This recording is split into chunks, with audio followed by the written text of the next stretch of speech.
Do you think it's changing, and do you think millennials and these strategies, many which are rooted in technology, are changing feminism? Is it morphing in some way?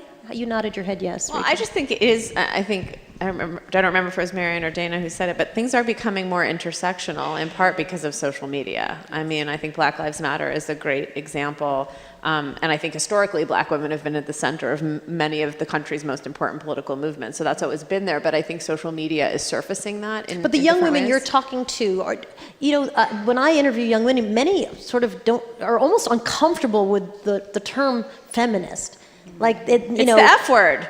It is the F word, really. I mean, exactly. No, it literally, I mean, it really is the F word. No, you're right. You're making a good point. I mean, on the one hand. And so I'm curious, yes. you just literally came here from a school. So what do those young women feel like we're the next generation of feminists, or are they saying feminism is kind of like my mom and her friends stuff, and what we're doing you think like is, you're the next generation of feminists? I brought some students. We brought some students. I don't know, where are they? Not to put you on the spot, but. All right, so raise your hand so we can all see you. Okay, so curious, feminists? Anybody, any no's in there? Was there a no in there anywhere? No? Oh, interesting. Okay. But know that these girls come from an all-girls school, which, so research tells us, I can't say if research tells us that they're more likely to identify as feminists, but I think they're certainly more likely to have benefited or to have been the beneficiaries of that all-girls experience, which I'm guessing makes them more likely to identify that way.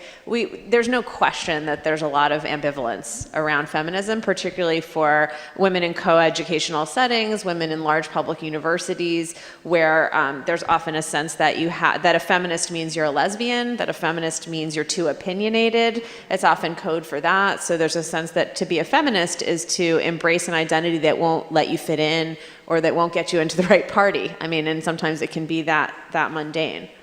And I think I think that one of the best things that happened to the young feminist movement in the last couple of years was when Beyonce danced in front of the word feminist. And suddenly, for so many girls, feminism was sexy. Feminism was cool. Feminism was, I can be who I am. I can be bold and strong and sexual and attractive and also care about gender equality and gender justice. But forgive me, and I do not want to open up the wrath of the Bay Hive. Don't bring the hive out. I knew where you're going with this. If you don't know what it is, ask your teenage daughter, and it's a scary, scary thing of Beyonce followers. But I also believe she was quoted as saying she was not a feminist.